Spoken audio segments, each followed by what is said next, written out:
Hello, it's Saturday afternoon or early evening here. The sun's starting to go down. And I'm looking at Elliot Smith's 1997 album, Either Or, which incidentally, I was in the library the other day and I saw the Kierkegaard book, Either Or. And then I was reading just earlier today that Elliot Smith, named it for that book because it's presented in the same way, either slash or, which is the way that Soren Kierkegaard's book is presented in the title. Anyway, this album, like I said, is released in 1997. It was his third album, and it was kind of from listening to his other stuff. He's got two albums before this, Roman Candle and the self-titled album, and they have quite a lo-fi sound to them. As in, they're not like completely terrible sound quality, but some of the songs sound like they've been recorded on a 4-track in his bedroom.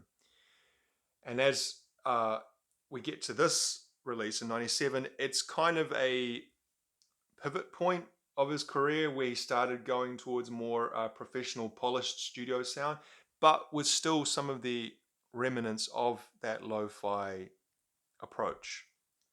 The two albums after this, EXO and Figure Eight, um, they certainly have a more studio produced sound, not completely, you know, polished to the extreme or anything, but that you can tell, you can certainly feel the evolution in his sound and in his production of his music as time progresses.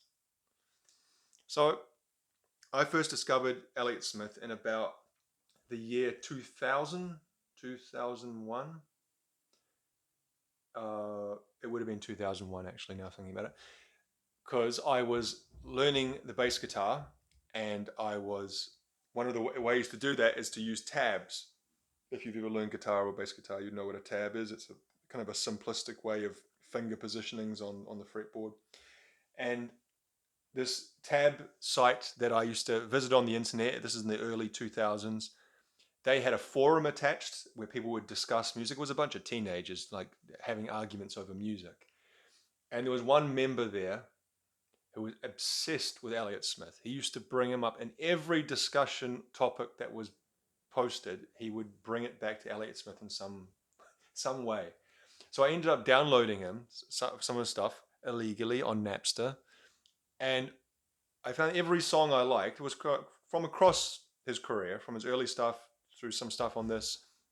I remember, I think one of the first songs I got was Condor Avenue, which is from, I think, Roman Candle.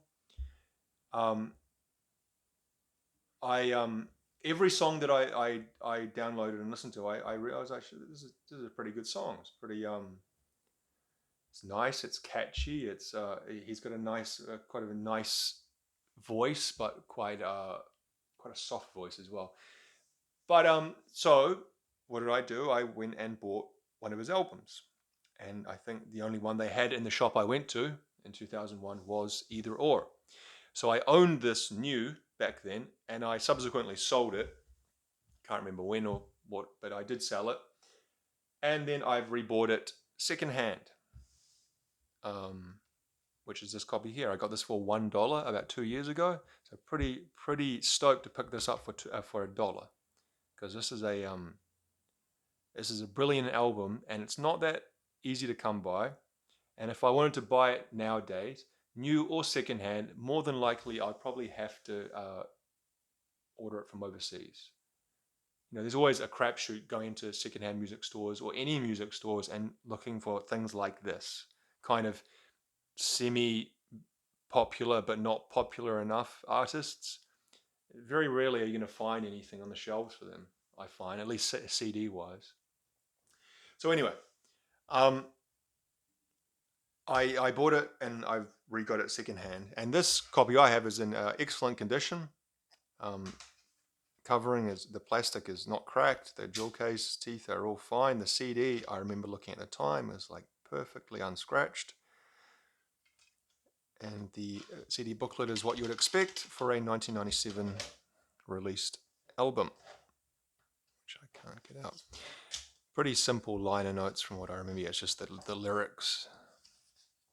and some thank yous. And that's the man there. I've read, actually, I shouldn't say I read, I tried to read a book about Elliot Smith. I think there's 2 books out there. And one of them, it was just so, the way it was written was so dense that I couldn't get through it. I might try again. It might have been just the mood I was in, but I would like to read a book about him because I like usually I like artists' biographies and that the way they explain about the music, how the music was written, maybe a little bit background about the meaning of the music, the recording process, things like that. Childhood and stuff, it usually doesn't interest me that much. I know that Elliot Smith had quite a bad childhood. It affected him quite negatively, and a lot of his music reflects that experience. This album, like I said, is an excellent album. It's probably my favorite of his. I'd say this EXO, yeah. I'd say EXO is maybe a step below this. I'd say Roman Candle and Elliot Smith are probably equally. I like those equal. Figure Eight is probably my least. And then there's some of his posthumous stuff, like what was it, From the Basement on the Hill, all that. I found those a lot of great stuff on there. A lot of absolutely like classic Elliot Smith songs, but also songs that I feel shouldn't, maybe didn't live up to his standard and were put on after his death, and he didn't have a choice in the track listing. Or maybe I'm overthinking this. This one, Speed Trials, great first song. Got a very simple sound, like the way, like I said, I said I called the production lo-fi in the albums before this and in this album to an extent, but it also works so well with the songs. The drums, I love the drums in Speed Trials. I think it may be using brushes, whoever's doing the drums. Alameda, that's a great song. Got a great line in it. Nobody broke your heart. You broke your own because you couldn't finish what you started. Ballad of Big Nothing, Between the Bars. Now, what I haven't said is that one of the reasons why this album became semi-big, and maybe brought Elliot Smith into the mainstream, was that it was featured on the 1998 film Good Will Hunting. Who was the director? Was it Gus Van Sant, or I always get mixed up. Gus Van Sant, Lars von Trier. Even though I think one was American and one Danish. No, it's Gus Van Sant. It was Gus Van Sant. He liked Elliot Smith's music so much that he asked to have it included on the album. So they had Ballad of Big Nothing and Miss Misery, which isn't on this. Miss Misery. Where is Miss Misery on EXO? Or I think sometimes it's on. I've seen it as a bonus. No, actually, I don't know. I'm not going to say that because I can't think where it was. And there was also another. I think Say Yes. The last song was on it as well. And Angeles, that was played in the scene where they're looking for Will, where Robin Williams and the other Professor Lambeau are like, "Where's Will? I don't know where he is," and he's off doing something he shouldn't be doing. And in the background, they play that song Angeles, and it works really well. In general, I think that the music really complements that movie. I love that movie as it is. I think it's a great movie. But I think the music really complements the movie perfectly. But maybe the music's so good that it would complement any movie. I don't know. No Name Number 5, brilliant song. Rose Parade, which apparently he wrote about the Portland Rose Parade, where he's from Portland. 2:45 a.m. That's a good song. Din, din, din, din, din, din, din. Very simple to play on the guitar, that song. But it's yeah, I think that was one of the that Condor Avenue and that were maybe the first 2 Elliot Smith songs I ever heard. But every song, I'm kind of going through naming the songs here, but every song, it's one of those albums where every song fits and is great. And there's not a song that I skip over. You can see the sun start coming in there. There's a setting in the west. You can see here's a sticker, The Wall, lifetime music guarantee. I have no idea what that would be from. The Wall, a music shop. I've never heard of a music shop in my country called The Wall. Maybe it's in another city. But they give a lifetime music guarantee. We don't know what that entails. Um, the album after this, Exile, I also like that a lot. I like that album a lot. And maybe my judgment is clouded by there's one particular song in that album that I absolutely adore, and that is Independence Day. That would I was talking in a video maybe yesterday or the day before about my list of favorite songs. You know, there's like 100 songs that I call my favorite. Maybe Independence Day would be on that list, and I love that song so much. Maybe that's why I love EXO so much. But yeah, I think Either Or is an excellent album. I think it was his most successful album, partly off the back of Good Will Hunting. But it's a great collection of songs. Um, yeah, so I would thoroughly recommend if you like any kind of folk influenced indie or just folk music in general, singer songwriter, um, with some I think some pretty good lyrics as well. Then this would be a good album to listen to. So I was looking often when I go to make these videos, I'll look at.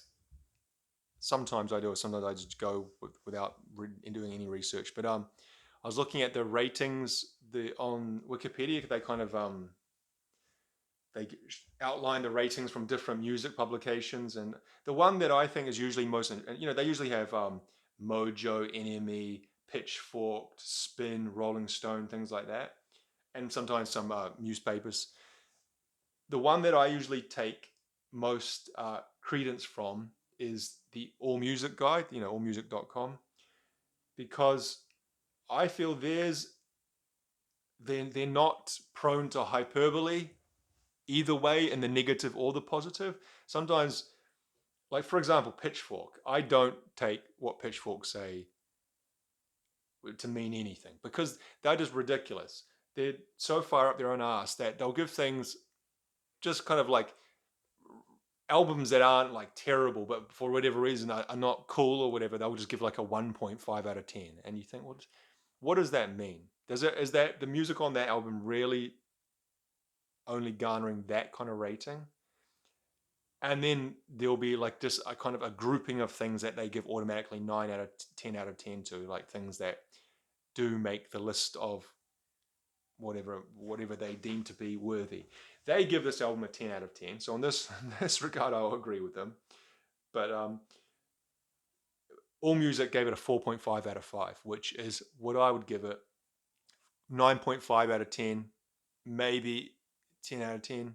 I think I gave Grace a 10 out of 10 by Jeff Buckley. You know, we're comparing music and albums. Jeff Buckley and Elliot Smith are very different kind of artists and made quite different kind of music. Jeff Buckley's music was a lot broader and incorporated a lot more sonic, across the sonic spectrum, a lot more parts were in his music, whereas Elliot Smith is much more, I'd say, within a narrower band on that spectrum, but not saying that affects the quality of the music in any way whatsoever, but comparing them is not really easy to do or really helpful. But I would give this album a very, very high rating. And if someone did say it's a 5 out of 5 or a 10 out of 10, I wouldn't argue with them. So yeah, Elliot Smith, Either Or, his mid-career album. He, of course, went on to record 2 more albums, like I said, and he unfortunately died in 2003. And I remember exactly where I was when I heard the news. I was, it was like a Thursday morning in New Zealand, I'm pretty sure, or a weekday morning at least. And I was listening to the university radio station here, which is called 95 BFM. And I was sitting in my car waiting to go up to university. This is when I was a student. And I was sitting in the car because often I'd go to the car park early to get a park because parking is expensive and difficult to find back. Well, it's even more so now. But so I was sitting in the car listening to the radio, waiting to go to a lecture, and the host, it was Hugh Sunday, If any New Zealand Aucklanders are listening, you might remember Hugh Sunday. He announced Elliot Smith had died, and I was quite shocked and pretty bummed out as well. And yeah. Anyway, thank you very much for watching. Listen to Elliot Smith.